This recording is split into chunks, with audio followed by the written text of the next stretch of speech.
God made me understand what surrendering means. I completely left everything to God. I was like, I don't know. What if you don't want that to happen, take it away from me. So I had the courage to let go of things that was not meant for me. Hi, before you watch this video, I wish to welcome you to the Song on Fire channel.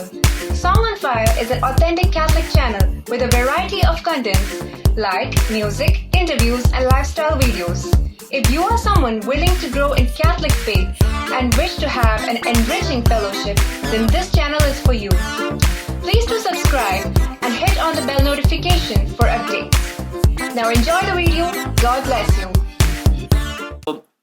Sometimes when we expect something to happen and we are disappointed, we become very hurt in our heart. And also, sometimes we might resist the healing that God wants to give us, isn't it? Like we just don't want to give up at all, and we are so skeptical, and we have our own thinking pattern, and we just resist.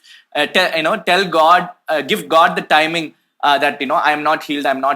I will be healed, but right now I'm not healed. So that's how I've gone through the same process. So was it like that for you? Like, did you give timeline to God? Yeah.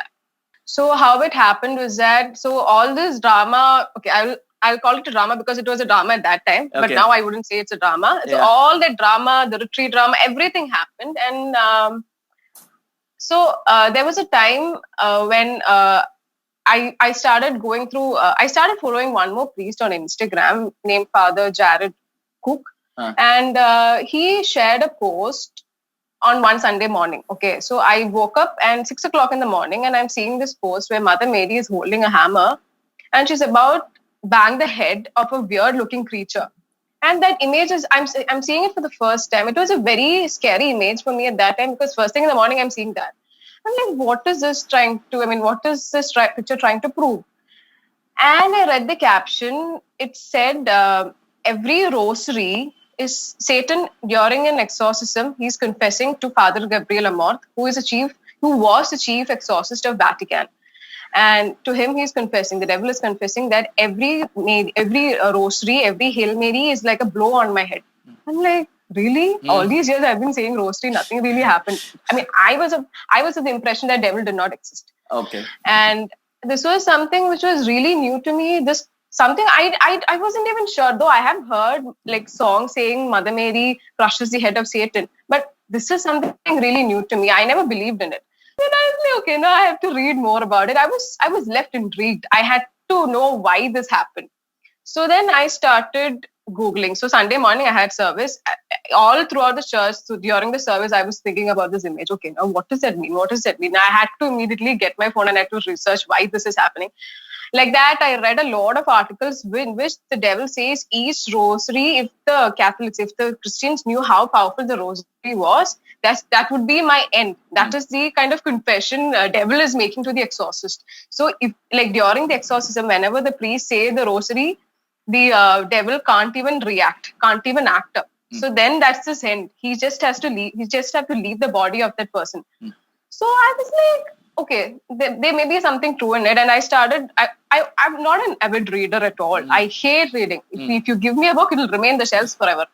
And but I was so intrigued that I wanted to get this book.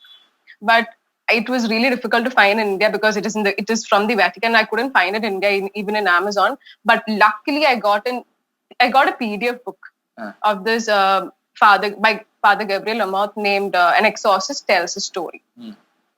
I'm really scared about ghosts and all. So it was really scary for me to read that book. But I finished the book in 3 days. Imagine that. From not being an avid reader, I was so pulled to the book. I just loved reading it. Every bit of it was so informative.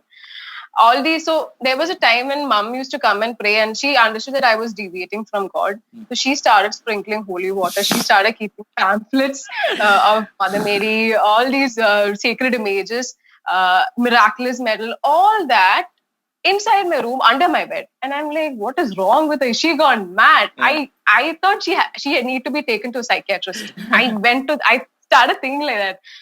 And then I used to step into the room and I used to see water all on the floor. And I'm like, what the hell is she doing with the water? It's just plain water.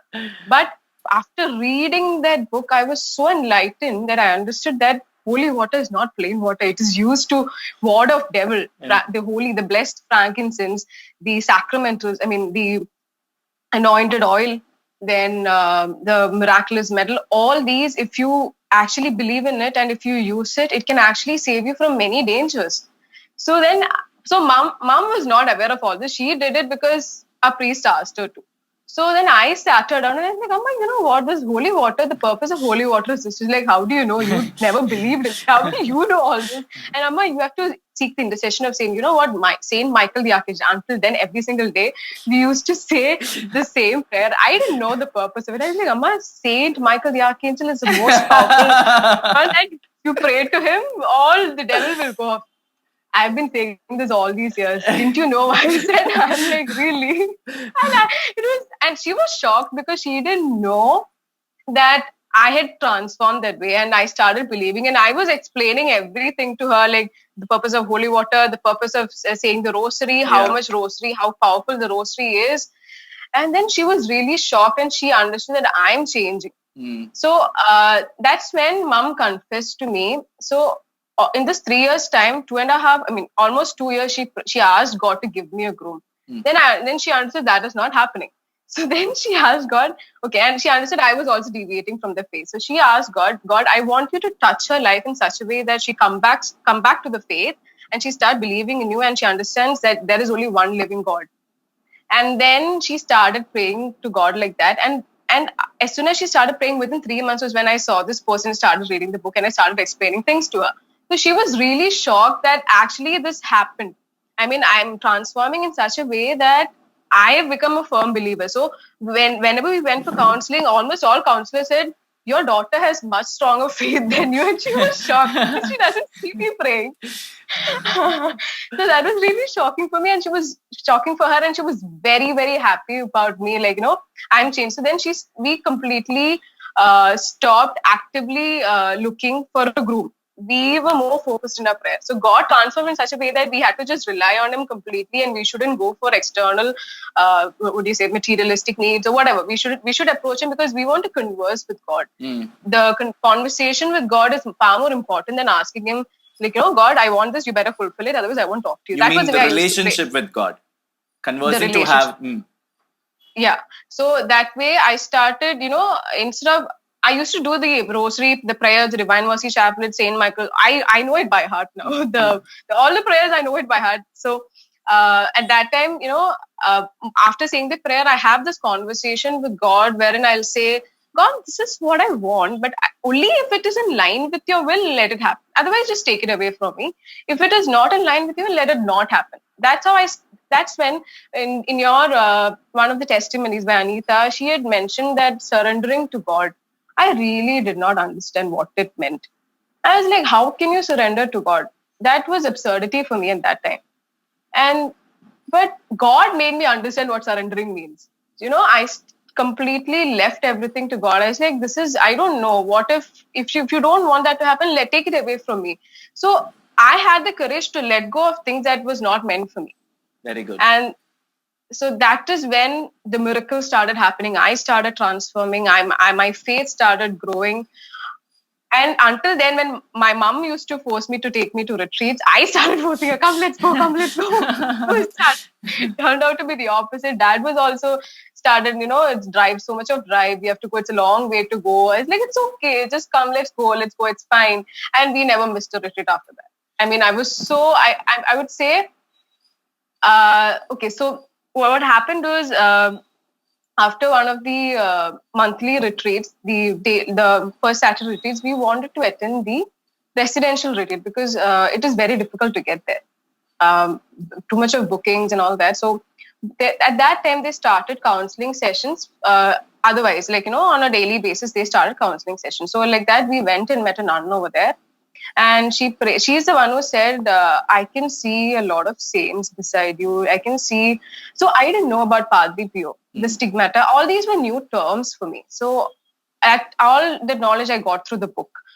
And stigmata and all that. And I was like, okay, I started seeking his intercession. Then Saint Michael, all that. So she's like, so the nun said, Mother Mary is right inside your house. She's all around the house. I can see her walking on you. I'm like, how can she see that? I mean, like that was like strange for me. I mean, I did believe it, because as soon as she came in, as soon as we walked in, she was like, within 10 minutes the counseling got over, because we were that prepared in prayer.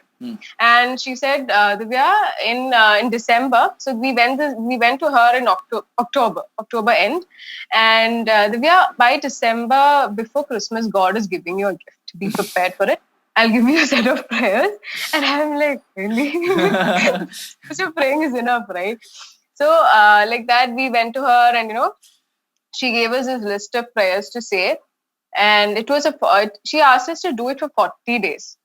So like that, we started praying. So it was a lot of prayer. She asked mom to pray. So we had to pray the 4 mysteries. I had to do one full mystery. Dad had to do one. Mom had to do one, and the 4th one, all of us together, and a lot of Bible readings. But seriously, that was the most informative part. I mean, about the Gerasenes demoniac, and all those regarding the devil. All these are actually clearly explained in the Bible, which I didn't know. So it was enlightening for me. That's another phase of my life which I really loved. And I started reading wherever I was. We found time to do it. I mean, I don't know. I mean, imagine that was a lot of us to, a lot of prayers to do. And still we found time to do that. And in between, I got a chance to do the residential retreat. So until then, I thought, all these priests are just fake. They don't know what they're doing. They are just there for the sake of it. And as soon as I entered the residential retreat, the first 2 to 3 days, I was just crying. I was in deep regret. I repented for all my stupid thoughts. How could I be so foolish? So that's when I realized I came across a post which said, devil creates confusion, whereas God grants you rest and peace and tranquility. That's when I understood, okay, all this confusion were caused by the devil. And the minute I went there, I saw, first day he couldn't come. Second day when he came, I was in tears. The moment I saw him, I was in tears. I did not feel that it was Father Dominic standing there. I felt the presence of Jesus there. And I was so much in repentance. I was like, how could I be so stupid? How could I not know the living God? I mean, so many years of my life just got wasted not knowing him. How being born into a Catholic family, it's such a blessing, but I did not value it. And the confession happened. That was one of the best confession ever that happened in my life. Then afterwards, I went for counseling again to the same nun, and she said, "No, Divya, you're crying because God is showering His grace on you. Just be happy and just pray hard. Just continue your prayers and believe in it." And I'm still telling you. So she didn't remember me when I went, but then immediately she said the same timeline as to, by Christmas, God is giving you a gift. We believe in it strongly. I'm like, okay, maybe. Still, I was like, maybe it will happen. And then so whatever happens, whatever God is planning to give, He will give me. I knew that. So I still continued my prayers. It went on and on and on.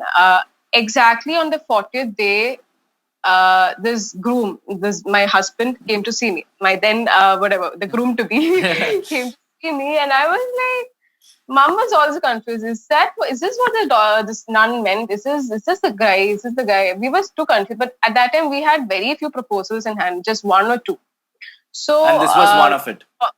This was one of it. So we were again in confusion. What if this is not the one? What if the other one is the guy? So that's a lot of, again, devil creates confusion. So we were too confused. We again went back and prayed, and we started talking in the sense that we spoke to each other just for 10 minutes. Imagine just 10 minutes, and he went. Then parents came to see me. Wonderful set of parents. I really gelled along with the mother and like his sister.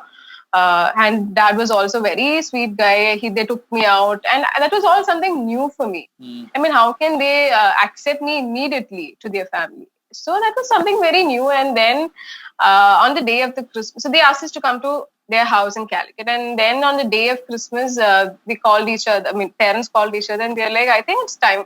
Let our children decide and talk and decide whether they want to take things forward.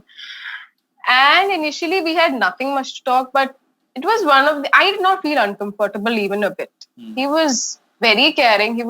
He did not ask anything crooked or any sort of weird questions. He was very on the face, but he made sure that I was comfortable.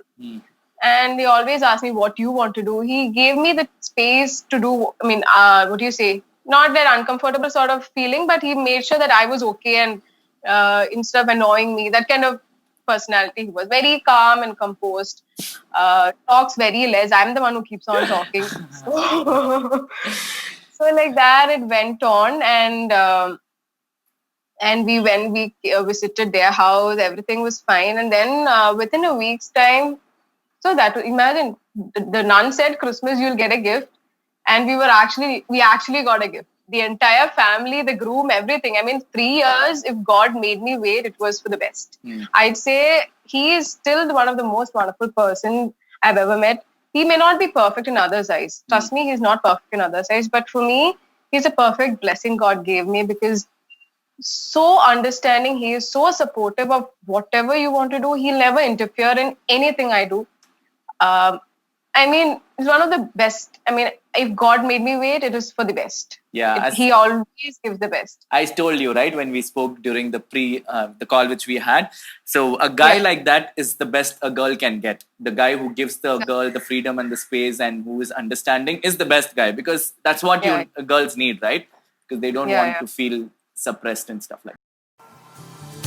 Hi, I'm so glad that you're watching the Song on Fire YouTube channel. Please subscribe to the channel for more Catholic interviews, music and lifestyle videos. If you feel inspired, click on the Patreon link to contribute and support the Song on Fire Catholic Ministries. God bless you.